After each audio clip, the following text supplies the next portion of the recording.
Hello guys, welcome back to my channel. వేడివేడి chicken dum biryani ఎలా క్విక్గా రెడీ చేసుకోవాలో చూద్దాం. ముందుగా అరకిలో చికెన్ తీసుకొని బాగా కడిగి పెట్టుకోవాలండి. ఆ తర్వాత ధనియాల పౌడర్, వేయించినటువంటి ఆనియన్స్, తర్వాత ఏమో అల్లం వెల్లుల్లి పేస్ట్, కారం, బిర్యానీ మసాలా, అలాగే సాల్ట్, బిర్యానీ సరుకులు కొనండి.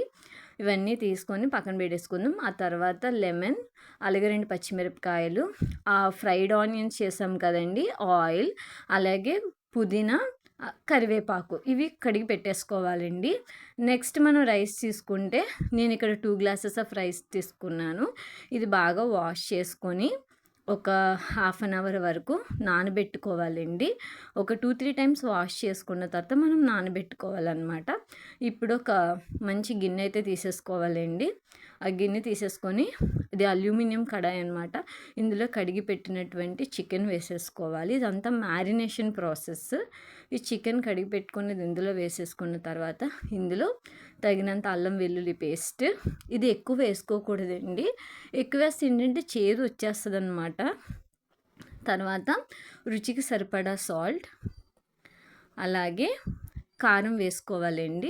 మీరు ఇంకా ఎక్కువ కారం కావాలనుకుంటే యాడ్ చేసుకోవచ్చు. కారం వేసేసుకోవాలి. కారం వేసుకునేటప్పుడు కూడా మంచి కారం వేసుకోండి. ఆ తర్వాత ధనియాల పౌడర్ వేయించిందండి, ధనియాలు వేయించేసేసి 2 స్పూన్స్ వేసుకున్నాను నేను ఇందులో. అది కూడా వేసేసుకోవాలి. ఆ తర్వాత కాస్త బిర్యానీ మసాలా యాడ్ చేసుకోండి ఫ్రెండ్స్. ఎక్కువ మసాలాలు వేసేసుకోకండి, తగినంతగా వేసుకున్నప్పుడే టేస్ట్ బాగుంటుంది. అలాగే ఆయిల్, ఇది కూడా కొంచెమే వేసుకోవాలన్నమాట, ఎక్కువ వేసుకోకూడదు. వేసేసుకొని వీటన్నిటినీ కూడా చక్కగా కలిపేసుకోవాలండి. బాగా కలుపుకోవడం వల్ల అలాగే మంచి ఫ్లేవర్ వస్తుంది. అలాగే ఇందులో 2 పచ్చిమిరపకాయలు కట్ చేసేసి వేసేసుకోవాలి. అలాగే పుదీనా, కరివేపాకు ఇవి కూడా వేసేసుకొని బాగా కలుపుకోండి. కలుపుకోవడంలోనే ఉంటుందండి మసాలా అన్నీ కూడా బాగా పట్టాలి. లాస్ట్లో మనం ముందుగానే వేయించుకున్న ఫ్రైడ్ ఆనియన్స్, అలాగే అరచెక్క నిమ్మరసం ఇవన్నీ కూడా వేసేసుకొని చక్కగా వీటన్నిటిని కలిపేసుకొని వీటిని ఒక ఫ్రిడ్జ్లో పెట్టేసుకోండి. ఒక 1 hour or half an hour పెట్టుకోవడం వల్ల ఈ మసాలాలన్నీ కూడా బాగా పడతాయి అన్నమాట ముక్కలకి. ముక్కలు కూడా కటింగ్స్ ఉండాలండి ముక్కలకి. వాటన్నిటిని బాగా కలిపేసుకొని ఫ్రిడ్జ్లో పెట్టేసుకుందాం మనం. ఆ తర్వాత రైస్ చూద్దామండి. రైస్ కూడా బాగా కడిగేసుకొని తగినంత వాటర్ పోసుకొని ఇందులో ఫ్రైడ్ ఆనియన్స్ ఆయిల్ ఉంటుంది కదండి, ఆయిల్ కొంచెం వేసుకోవాలండి. అది అలాగే బిర్యానీ సరుకులు ఉంటాయి కదండి, బే లీవ్స్ కానీ లవంగాలు ఇవన్నీ కలిపి వేసేసుకోవాలి. అలాగే సాల్ట్ ఇవన్నీ వేసుకొని బాగా కలుపుకోవాలండి. ఒకసారి కలిపేసుకొని ఒక మీడియం ఫ్లేమ్లో పెట్టేసుకోవాలన్నమాట. ఈ రైస్ అనేది మనకి ప్రాపర్గా కుక్ అవ్వాలి, అలాగని ఫుల్గా కుక్ అయిపోకూడదు. మనం ఇలా జస్ట్ ఆ రైస్ తీసి ఇలా మనం చేత్తో మెదిపితే అది కట్ అవ్వాలన్నమాట.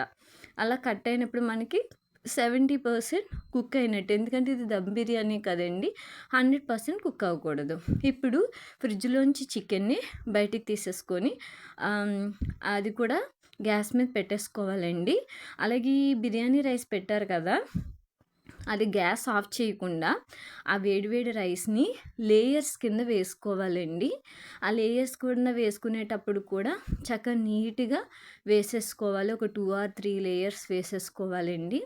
అలా వేసేసుకొని వేడివేడి రైస్ జాగ్రత్తగా వేసుకోండి. ఆ వేసేసుకున్న తర్వాత దానిపైన ఫ్రైడ్ ఆనియన్స్, మీరు ఇంకా ఎక్స్ట్రా యాడ్ చేసుకోవాలి అనుకుంటే పుదీనా, కరివేపాకు, అలాగే నెయ్యి వేసుకునే వాళ్ళు ఉంటారు.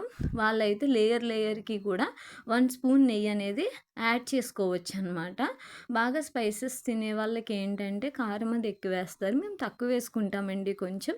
ఇలా లేయర్ వైజ్ వేసుకున్న తర్వాత ఫ్రైడ్ ఆనియన్స్ ఉన్నాయి కదండి, వీటిని ఆల్రెడీ ఆయిల్లో ఫ్రై చేసేసుకుంటాం అనమాట. స్లో ఫ్లేమ్లో పెట్టి ఒక 20 minutes ఫ్రై చేసుకోవాలి. ఇలా లేయర్ వైజ్ వేసేసుకొని పైన కాస్త ఆయిల్, లేకపోతే నెయ్యి. మీ ఇష్టానికి తగినట్టుగా మీరు వేసుకోవచ్చు. ఇలా చక్కగా వేసేసుకోవాలండి. ఒకవేళ రైస్ ఒకే చోట పడిపోతే గనక మీ దగ్గరున్న గరిటెతోటి మీరు కొంచెం అడ్జస్ట్ అయితే చేసేసుకోండి.